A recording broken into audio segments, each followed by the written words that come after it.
খালেদা জিয়ার বাসার সামনে থেকে আটক এবং পরে ছেড়ে দেয়া পাকিস্তান হাই কমিশনের কর্মী আবরার আহমেদ খান সম্পর্কে মিলেছে চাঞ্চল্যকর নানা রকম তথ্য। বেলুচ রেজিমেন্টের প্রাক্তন সেনা কর্মকর্তা আবরার পরিচয় গোপন রেখে বাংলাদেশে দুটি মোবাইল ফোন ব্যবহার করতেন। পাকিস্তান হাই কমিশনের নামে মোটরসাইকেল কিনলেও ছিল না হলুদ নাম্বার প্লেট। ঝুমুর বাড়ির প্রতিবেদনে রয়েছে বিস্তারিত।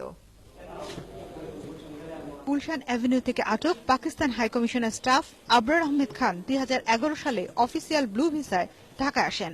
যদিও তার পাসপোর্টে সম্মানসূচক গেটিস মার্কটি দিয়ে দেওয়া হয়। ঢাকায় আসার পরই হাইকমিশনের নামে ভুল ঠিকানা ব্যবহার করে একটি মোটরসাইকেল কেনেন আবরার। বাইকটি নিজ নামে রেজিস্ট্রেশন করলেও আবরার তার পাসপোর্ট বা ভিসায় কোনো কাগজ জমা দেননি। রেজিস্ট্রেশন মানে ফরেনারদের কথা বলতেছেন? জি, ফরেনারদের ক্ষেত্রে হলো প্রথমে তাদের ফরেনারদের জন্য প্রমাণপত্র, তাদের পাসপোর্ট, আর এরপরে হলো গিয়ে আপনার ওয়ার্ক পারমিট। এই ক্ষেত্রে যে নাম্বার প্লেটটা হয়, যে নাম্বার প্লেটটা দেওয়া হয় সেটা কি ধরনের প্লেট? আমাদের লোকাল নাম্বার প্লেট হয়ে থাকে। আর যারা ডিপ্লোম্যাট তাদের হলো হলুদ।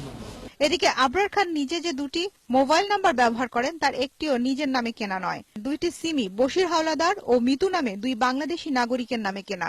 গত এক মাসের কল লিস্ট হিসাব করলে দেখা যায় পাকিস্তান হাই কমিশন নয়, সরাসরি পাকিস্তানের কয়েকটি নাম্বারে যোগাযোগ প্রাক্তন এই সেনা কর্মকর্তার।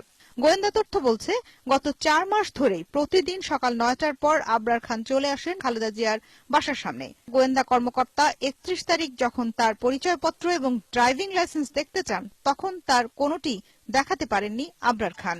ছেড়ে দেওয়ার পরও পাকিস্তান হাইকমিশনের প্রেস রিলিজে বলা হয়, আটকের পর হাত ও চোখ বেঁধে আবরার খানের কাছ থেকে টাকা দাবি করা হয়। নিরাপত্তা বিশ্লেষকরা বলছেন, কোন কূটনৈতিক মিশনের কোন কর্মকর্তার এই আচরণ একদিকে যেমন কূটনৈতিক শিষ্টাচার বহির্ভূত, অন্যদিকে রাষ্ট্রের জন্য হুমকি স্বরূপ। হয়তো অনেকদিন ধরে তাদের একটি বিষয় আছে, তাদের এম্বাসির আড়ালে তারা গোয়েন্দা বৃত্তি করাতে বেশি জড়িত হয়ে পড়ছে।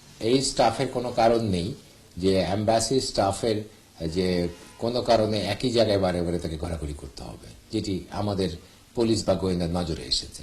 সেখান থেকে বোঝা যায় যে তার ভেতরে সে যে কাজ করছিল সেটি হচ্ছে তার ডিপ্লোম্যাটিক যে পরিধি আছে, কাজের পরিধির বাইরে কাজ করছিল। নিয়ম অনুযায়ী হাই কমিশনের 3 জন ডিফেন্স অ্যাটাচে থাকার কথা থাকলেও ঠিক কতজন রয়েছে তার কোনো তালিকা পররাষ্ট্র মন্ত্রণালয়ে জমা দেয়নি পাকিস্তান হাই কমিশন। গোয়েন্দা সূত্র বলছে, প্রাক্তন ও বর্তমান মিলিয়ে পাকিস্তান হাই কমিশনে 20-এর অধিক সেনা কর্মকর্তা এখন কাজ করছেন। ঝুমুর বাড়ি,